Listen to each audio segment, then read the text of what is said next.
Hello दोस्तों, स्वागत है आपके अपने चैनल रेलवे एग्जाम टारगेट में। आज का वीडियो जो है वो जीके जीएस का वीडियो है जो आपके आने वाले एग्जाम के लिए बहुत ही महत्वपूर्ण है। तो चलिए वीडियो की शुरुआत करते हैं। जो भी क्वेश्चंस हैं इंपॉर्टेंट और सेलेक्टेड हैं जो बार बार एग्जाम में पूछते हैं। तो देखिए देखते हैं पहला क्वेश्चन क्या है। पहला क्वेश्चन, कोई वस्तु स्थिर होने के बावजूद उसमें ऊर्जा होती है, इसे क्या कहते हैं।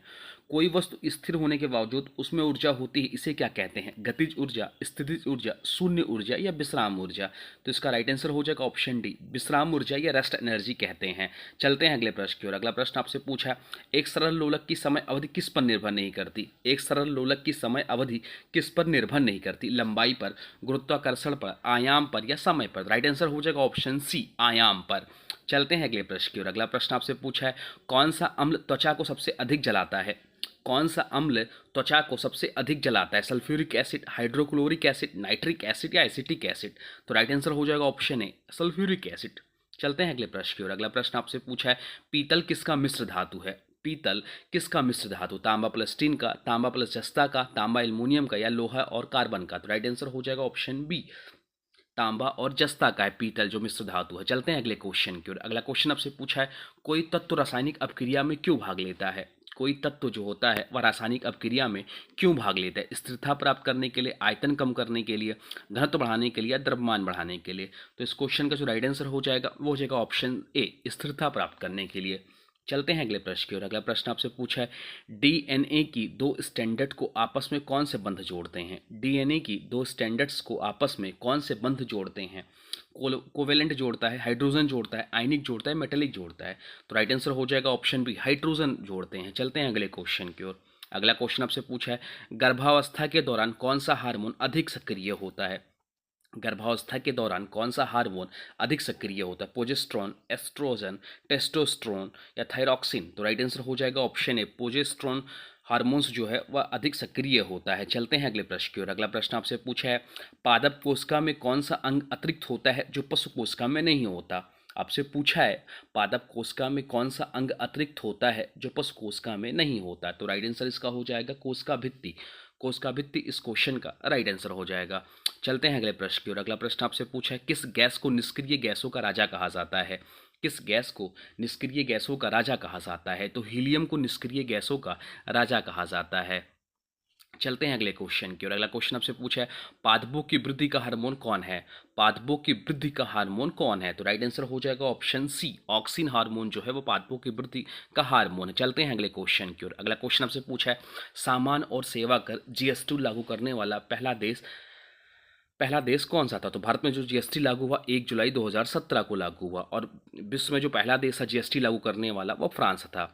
फ्रांस इस क्वेश्चन का राइट आंसर हो जाएगा। चलते हैं अगले प्रश्न की ओर। अगला प्रश्न आपसे पूछा है, लोकसभा के अध्यक्ष को कौन चुनता है। लोकसभा के अध्यक्ष को कौन चुनता है। राष्ट्रपति, प्रधानमंत्री, लोकसभा के सदस्य या राज्यसभा के सदस्य। तो इस क्वेश्चन का जो राइट आंसर हो जाएगा वो हो जाएगा ऑप्शन सी, लोकसभा के सदस्य चुनते हैं लोकसभा के अध्यक्ष। वर्तमान समय में जो हमारे अध्यक्ष हैं वो ओम बिरला जी हैं। चलते हैं अगले प्रश्न की ओर। अगला प्रश्न आपसे पूछा है, भारत की संसदीय प्रणाली किस देश की संसदीय प्रणाली से प्रभावित है।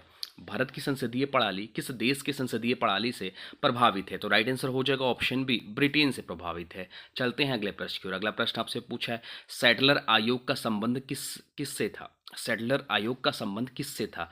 प्राथमिक शिक्षा से, महिला शिक्षा से, विश्वविद्यालय शिक्षा से या तकनीक शिक्षा से। तो राइट आंसर हो जाएगा ऑप्शन सी, विश्वविद्यालय शिक्षा से।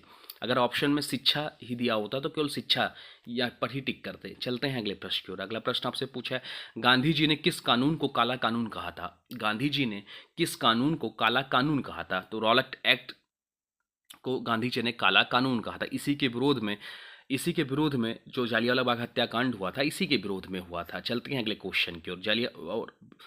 जालियांवाला बाग हत्याकांड जो हुआ था 13 अप्रैल 1919 को हुआ था। अगला क्वेश्चन आपसे पूछा है, प्रार्थना समाज के संस्थापक कौन थे। प्रार्थना समाज के संस्थापक कौन थे। राजा राम मोहन राय थे, महाबू गोविंद रानाडे थे, आत्माराम पांडुरंग थे या गोपाल हरि देशमुख थे। तो राइट आंसर हो जाएगा ऑप्शन सी, आत्माराम पांडुरंग थे प्रार्थना समाज के संस्थापक। चलते हैं अगले प्रश्न की ओर। अगला प्रश्न आपसे पूछा है, भारत के केंद्रीय मंत्रिमंडल से इस्तीफा देने वाले प्रथम मंत्री कौन थे।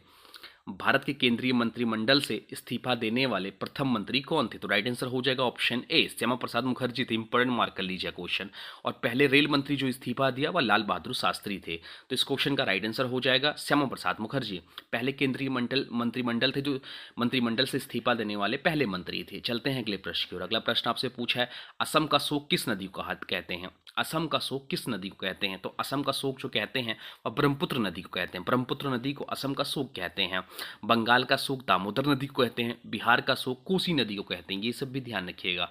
चलते हैं अगले क्वेश्चन की ओर। अगला क्वेश्चन आपसे पूछा है, रानी की वाव का चित्र किस मूल्य के नोट पर छपा है? रानी की वाव का चित्र किस मूल्य नोट पर छपा है? तो राइट आंसर हो जाएगा ऑप्शन है, 100 के नोट पर रानी के वाव का चित्र अंकित है। चलते हैं अगले क्वेश्चन की ओर। अगला क्वेश्चन आपसे पूछा है, रग्बी फुटबॉल में प्रत्येक पक्ष में कितने खिलाड़ी होते हैं? रग्बी फुटबॉल में प्रत्येक पक्ष में कितने खिलाड़ी होते हैं? तो इस क्वेश्चन का राइट आंसर जो हो जाएगा वो हो जाएगा ऑप्शन सी, 15 खिलाड़ी होते हैं।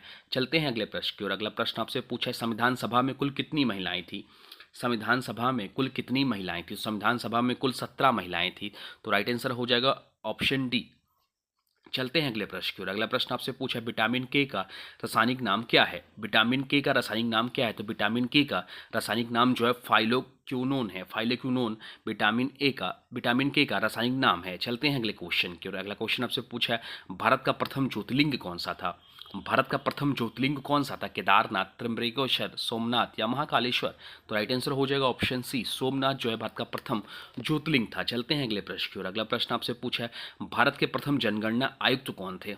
भारत के प्रथम जनगणना आयुक्त कौन थे? तो भारत के प्रथम जनगणना आयुक्त जो थे वो W.C. फ्लाउडेन थे। W.C. फ्लाउडेन भारत के प्रथम जनगणना आयुक्त थे। चलते हैं अगले क्वेश्चन की ओर। अगला क्वेश्चन आपसे पूछा है, अमर जवान ज्योति की स्थापना जो कि 1972 में हुआ था, आपसे पूछा है कहाँ पर की गई थी अमर जवान ज्योति की स्थापना? तो इसका जो राइट आंसर हो जाएगा वो हो जाएगा option A, India Gate Delhi में हुआ था। चलते हैं अगले क्वेश्चन की ओर। अगला क्वेश्चन आपसे पूछा है, सबरीमाला जो कि श्री अयप्पा भगवान को समर्पित यह मंदिर है, वही आपसे पूछा है सबरीमाला श्री अयप्पा मंदिर किस राज्य में स्थित है? हाल ही में चर्चा में रहा है। तो इस क्वेश्चन का राइट आंसर हो जाएगा ऑप्शन सी, केरल राज्य में है। चलते हैं अगले प्रश्न की ओर। अगला प्रश्न आपसे पूछा है, बांग्लादेश का राष्ट्रगान अमर सोनार बांग्ला की रचना किसने की थी? तो बांग्लादेश का राष्ट्रगान जो है अमर सोनार बांग्ला, इसकी जो रचना की थी वो रविन्द्रनाथ टैगोर ने की थी। रविन्द्रनाथ टैगोर इस क्वेश्चन का राइट आंसर हो जाएगा। चलते हैं अगले क्वेश्चन की ओर। अगला क्वेश्चन आपसे पूछा, स्टैचू ऑफ लिबर्टी अमेरिका को किस देश ने भेंट की थी? स्टैचू ऑफ लिबर्टी अमेरिका को किस देश ने भेंट की थी? तो राइट आंसर हो जाएगा ऑप्शन सी, फ्रांस देश ने भेंट की थी स्टैचू ऑफ लिबर्टी अमेरिका को।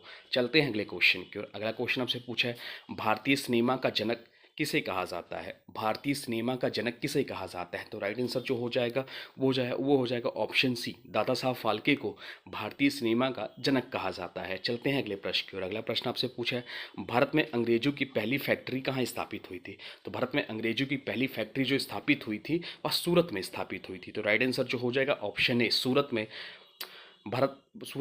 में अंग्रेजों द्वारा पहली फैक्ट्री स्थापित की गई थी। तो ये रहे टॉप 30 जीके जीएस के क्वेश्चन। अब आज की वीडियो से क्वेश्चन है, इसका राइट आंसर आप लोग को कमेंट बॉक्स में बताना है। आज की वीडियो से क्वेश्चन है, भारत की संसदीय प्रणाली किस देश की संसदीय प्रणाली से प्रभावित है? भारत की संसदीय प्रणाली किस देश की संसदीय प्रणाली से प्रभावित है? इसका जो भी राइट आंसर होगा कमेंट बॉक्स में जरूर बताएगा। साथ साथ वीडियो कैसा लगा इसके बारे में भी जरूर बताएगा। हाँ, कोई सुझाव हो तो वह भी कमेंट बॉक्स में लिख दीजिए। और देखिए, अभी तक आपने वीडियो को लाइक नहीं किया है तो प्लीज़ वीडियो को लाइक कर दीजिए, चैनल पे नए चैनल को सब्सक्राइब भी कर लीजिए और वीडियो को किसी स्टडी ग्रुप में शेयर भी कर दीजिए अगर कंटेंट पसंद आ रहा है, मेरी मेहनत पसंद आ रही है। तो चलिए मिलते हैं नए वीडियो में, तब तक के लिए thanks for watching railway exam target. For more update please subscribe railway exam target channel को।